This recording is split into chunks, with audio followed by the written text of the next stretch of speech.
अगर हमको पैसा चाहिए होता तो हम उस पार्टी के पास नहीं जाते जिसके पास बहुत सारा पैसा है, जिसकी सरकार है, जिसकी पुलिस है। Every work of art is political, okay, whether it is Golmaal, whether it is Article 15, whether it is Masan, everything is political.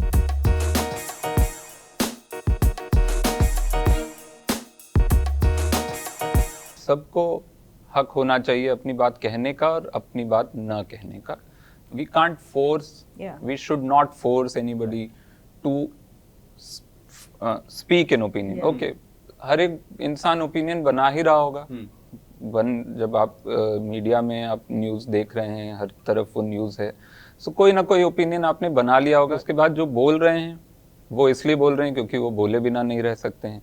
जो नहीं बोल रहे हैं वो इसलिए नहीं बोल रहे हैं क्योंकि अभी नहीं ज़रूरत है उनको. That's okay, I think that's completely absolutely fine. Film के दो काम होते हैं. एक काम तो होता है कहानी कहना, और कहानियों से ही हम चीज़ें याद रखते हैं, ये सच है. आज आप होलोकॉस्ट की बात करें तो आप, ठीक है, नंबर्स सब जानते हैं या सब नहीं भी जानते हैं. अभी पूछेंगे कि कितने मिलियन एक्सटर्मिनेट हुए थे, सबको नहीं ऐसे मालूम होगा, और आप बोलेंगे तो भी वो नंबर ऐसे नहीं याद आएगा. बट आप फिल्म की बात करेंगे, आप पूछेंगे अगर आपने शिंडलर्स लिस्ट देखी है क्या, immediately you get the emotion of a tragedy, of a genocide. तो फिल्म का एक काम तो वो है कहानियाँ कहना और कहानियों में इमोशन को जिंदा रखना. वो कोई भी फिल्म हो, वो जैसा आप कह रहे हैं कि कुछ फिल्में जो इस्लामोफोबिक हों, या वो फिल्में लिबरल आप कह लें उनको, या मैं जो शब्द इस्तेमाल करना चाहता हूँ वो है कॉन्स्टिट्यूशन लविंग, जो हिंदुस्तान की जो स्पिरिट है उसको जिंदा रखती हुई फिल्में. दोनों में ही एक चीज़ तो है, उस इंसान का जिसने वो फिल्म बनाई है उसका इमोशन है. अब वो इमोशन सच अगर जिंदा रहता है, हमारी खुद को समझाई हुई एक फैंटेसी है कि सच जिंदा रहता है. पता नहीं रहता है कि नहीं, मुझे नहीं लगता, मतलब मैं भी नहीं जानता हूँ एक्चुअली. लेकिन अगर सच जिंदा रहता है तो वो फिल्में जिनमें सच है, जिनमें हमारे इंसान होने का सच है, वो रह जाएंगी. वो 20 साल 30 साल लगेंगे उसको पहचानने में कि अच्छा ठीक है, ये फिल्में थी जो प्रोपेगेंडा फिल्में थी, और ये फिल्में थी जो कोशिश कर रही थी कि वो हिंदुस्तान दिखाया जाए जो सच में हमने बनाने की कोशिश की थी. तो वो एक चीज़ है. दूसरा है फिल्में, दूसरा काम जो फिल्मों का है वो टाइम को डॉक्यूमेंट करना है. और उसमें मैं मानता हूँ इस्लामोफोबिक फिल्में हों, वो सरकार की प्रोपेगेंडा फिल्में हों, वो जो एक साथ 3-4 आ गई थी हमारे प्रधानमंत्री पे, मतलब वो लग रहा था कि उनकी उम्र के हर दौर पे फिल्म बन गई थी एक एक. तो वो ज़रूरी हैं, वो भी ज़रूरी हैं, क्योंकि वो होंगी तो they are documenting our times, you know, just like the what we call the godi media is documenting our times.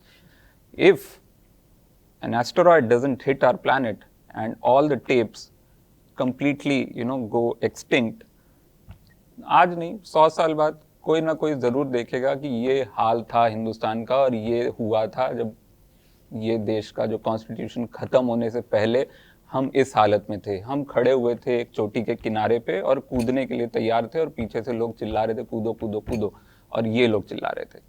ज़रूरी है मेरे ख्याल से. उनमें आज उनकी वैल्यू उनको नहीं लग रही है, या आज वो माचिस और तीली और है ना पेट्रोल लेकर खड़े हैं, लेकिन वो माचिस और तीली को पता नहीं है कि वो माचिस और तीली खुद माचिस और तीली को भी डॉक्यूमेंट कर रही है. वो बहुत ज़रूरी है.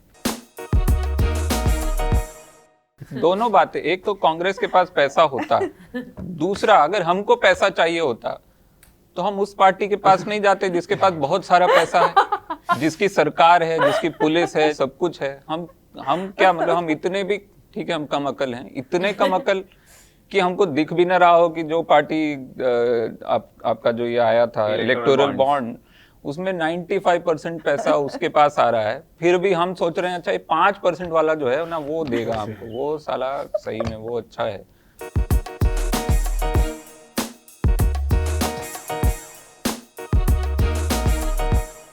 नहीं, एक तो ये है कि अगर मैं आज कहानी लिखना शुरू करूंगा तो फिल्म 2022-23 में आएगी, ठीक है, वो भी तब बेस्ट केस सिनारियो में, ठीक है. ठीक है, तो वो तब तक तो पता नहीं दुनिया कहाँ होगी, देश कहाँ होगा, हम कहाँ होंगे, आपका तब वो तक जोक कौन भी कौन है, से आपका मुद्दे वो हैं। जोक भी है ना कि हम 2 हफ्ते लेके, toughest thing to do in India हाँ सटायर, हाँ बिल्कुल, 2 हफ्ते राइट लगा इट। के जोक लिखते हैं, पता चलता है कल शाम हो गया। तो ऐसे ही मैं अगर 3 साल लगा के फिल्म लिखूंगा तब तक तो पता नहीं क्या क्या हो जाएगा।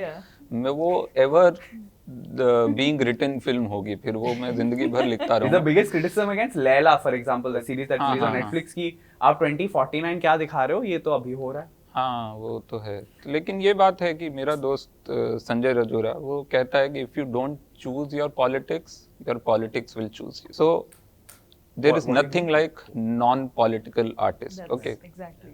अगर आपने बोला कि मैंने मेरी कोई पॉलिटिक्स नहीं है भाई साहब, that is a choice, Yeah. And that is a choice clearly most of the times that aligns with the majority, that aligns with the establishment. Status को जो है ना, जो आप बोलते Yeah. हैं कि हमको कुछ नहीं पता, हमको इसके बारे में कुछ मत पूछो, that is a choice you are making, and so that way every work of art is political.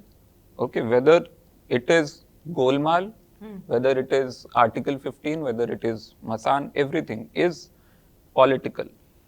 वो आपने सोच के पॉलिटिकल अपनी पॉलिटिक्स उसमें रखी है, या आपने बोला है कि अच्छा मैं तो मतलब कुछ ऐसे ही बना रहा हूँ, है ना, ये तो दिवाली क्राउड के लिए है और वो आएंगे। Once you are clear about what your moral code, your ethical code, and which is basically the framework for your politics, then it will reflect in whatever you make। तो सेल्फ सेंसरशिप मेरे ख्याल से सबसे defeatist idea, सबसे घटिया idea है किसी भी आर्टिस्ट के लिए। और इसका एग्जाम्पल मैं आपको देता हूँ कि जब गुरमेहर सिर्फ ये लेके खड़ी थी कि भाई पीस को चांस दो, सिर्फ उसने कहा था शांति ज़रूरी है दुनिया में, सिर्फ इतना ही लिखा था। उसमें क्या सेंसरशिप हो सकती थी, उसमें और कितनी हो सकती थी सेंसरशिप। जब उसको गाली पड़ सकती है, जब गुलजार साहब ने एक कोई छोटी सी बात बोल दी, गुलजार साहब का बॉडी ऑफ वर्क देख लो, उनका लेजेंडरी अच्छा, उनका भी स्टेटस कुछ देख पता, लो। सॉरी मुझे याद नहीं है। ये 2-3 साल पहले की बात है, जब उन्होंने कुछ बोल दिया था, लिंचिंग या कुछ उसके कॉन्टेक्स्ट में थोड़ा सा कुछ बोला था।